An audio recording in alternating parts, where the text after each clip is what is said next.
This is the Bahamas Tonight, the Northern Edition. Good evening. I'm Sabrina Brown. Thank you for joining us. Topping the news tonight, former City of Freeport Chief Councillor Shavita Campbell is setting the record straight regarding her dismissal as head of the council. Yesterday, Minister responsible, the Honourable Hope Strawn, upheld the City of Freeport Council's decision to remove Campbell as Chief Councillor after she failed to follow proper protocol when issuing a contract.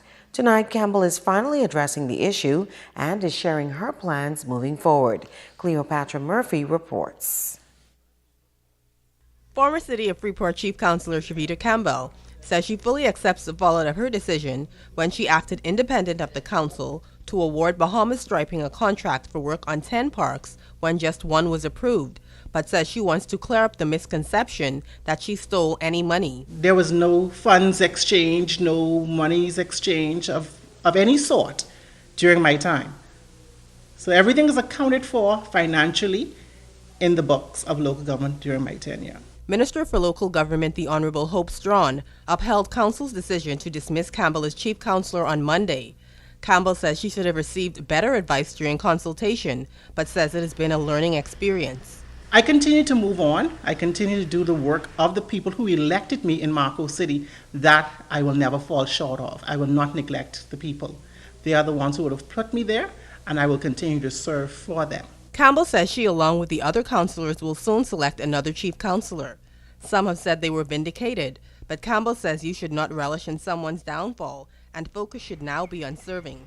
We ought to make sure that we uphold person's name in good standing and not use person's name to tarnish and to move your own agenda, whether it be political, personal, but your agenda should not be to the detriment of someone's character.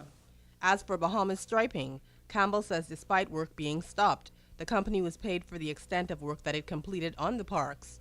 Just how much of the $46,500 was paid, she did not say. Each constituency now has a rejuvenated park ground, and I would trust that council will continue to move forward the project in terms of striping it and completing the project.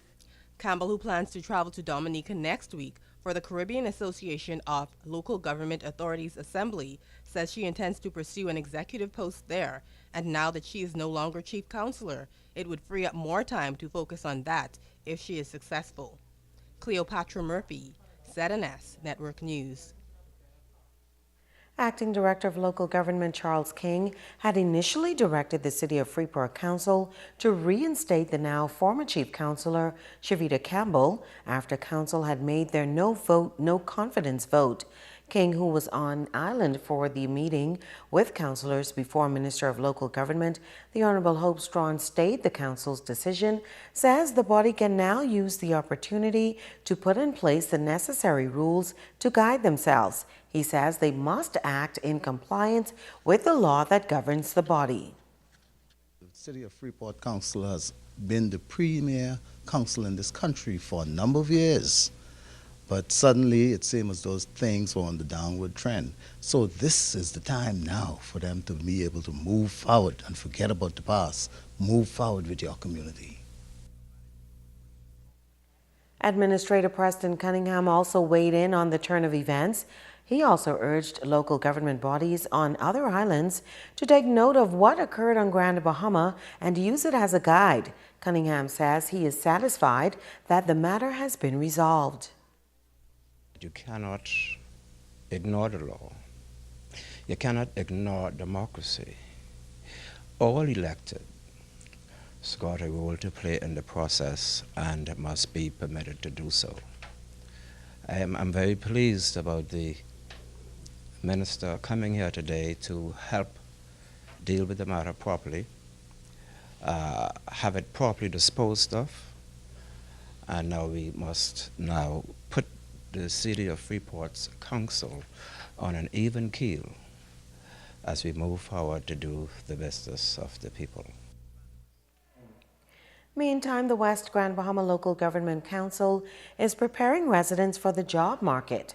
The council was one of several entities spearheading a skills fair in that district. Italia Hall tells us more.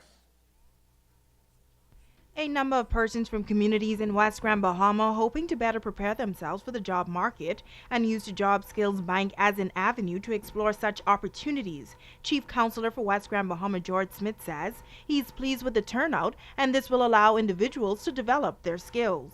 And the Skill Bank Fairs consists of getting people with all their gifts and talents registered. A lot of times we have a lot of talented people in our community that's sitting down doing anything.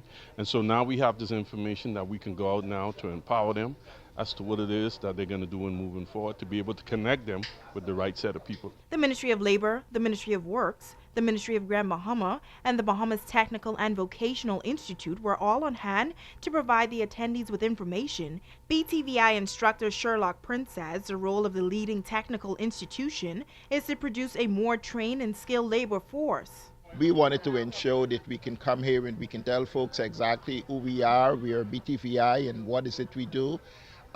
We train in the technical and vocational areas. We've been doing this for quite a while. BTVI have been around from 1949, but it's been in different forms. And so we want to offer the courses so that persons can know, if you live in this community, you're not trained, this is a good place to start. Hilvania Cash and Tyrone Duncombe both study welding at BTVI. Duncombe says he got involved with BTVI with the help of a well-known program called Fresh Start. It's very exciting and it's a great exposure for you as well too. And we have 17 inside of my class. Presently here today we have 4 here with us, 3 female and 1 male. And we're doing a demonstration here today of how to use the oxyacetylene and how to cut plates of metal with it. It's a good program. We learn a lot about welding, get OSHA certified, and it's just a good thing to do. Now this Job Skills Bank is an ongoing initiative. Interested persons can contact the council office at 348-1080 or stop by any of the council offices on Grand Bahama to pick up a form. It's Talia Hall, ZNS Network News. BTVI is leading the way in skills training in the country. Today, members of the business community heard about the way forward for the Bahamas Technical and Vocational Institute as it plays a critical role in the development of the country. Bahamas Technical and Vocational Institute BTVI is continuing to meet the demands for technical training in the country. President of BTVI, Dr. Robert Robertson, was the guest speaker at the Rotary Club of Lucaya's weekly meeting on Tuesday. He touted the apprenticeship program with the Grand Bahama shipyard. We currently have about 60 students. We had only 25 or 30 last year. We're up to 60 this year. And they're basically taking classes at BTVI, but continuing their employment at the shipyard and continuing with their skills there. And I think that apprenticeship model is a really exciting one. We're hoping to emulate that and to do more work with other institutions to provide that level of training that combines both theory and practice. He says BTVI, which provides skills training in areas like carpentry, welding, plumbing, and electrical, is working to develop a program in healthcare. We know that our colleagues at the College of the Bahamas have very good healthcare programs for professionals, but there's also a need for like data record management specialists, for example, or licensed practical nurses, entry-level positions. So a lot of those are positions that in the United States, in Canada, and in Europe, people are really getting into the job market. They're getting their foot in the door, and I think that's something that we need to look at here in the Bahamas as well. According to Dr. Robertson, BTVI has 2 campuses in New Providence and Grand Bahama, with an enrollment of around 2,000. The institute is now looking to expand to other islands. We're hoping to open a campus in Abaco. We're going there this afternoon. It looks like we'll be opening a campus there in the next few days.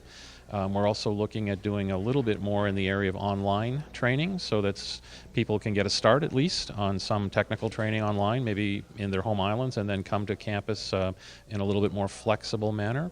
But we really think it's important to address all of the needs of all the Bahamian people, not just the major cities. He says technical training is the way of the future. I was having lunch the other day in Nassau, and a gentleman came over to me. He saw that I had a BTVI shirt on, and he told me he has an MBA, but he can't get a good ongoing job. He's getting a lot of part-time contracts. He wanted to come back and take a technical job skilled training course, and he's signing up for courses in January. So that's happening a lot, not just in the Bahamas, but elsewhere. 10 Cuban migrants dropped off at the Freeport harbor this past weekend by the U.S. Coast Guard. The 9 men and 1 female were apprehended in the Key South Bank area on Friday, one day after they reportedly left Cuba. They were handed over to immigration officers and transported to the Immigration Department for processing and to be examined by the Disease Surveillance Unit. This is the second group of Cubans brought to Grand Bahama within the past 7 days. On Wednesday, 47 Cuban migrants were handed over to the Bahamas immigration officials and have since been flown to Nassau to the detention center. Stay with us, there's more news after this.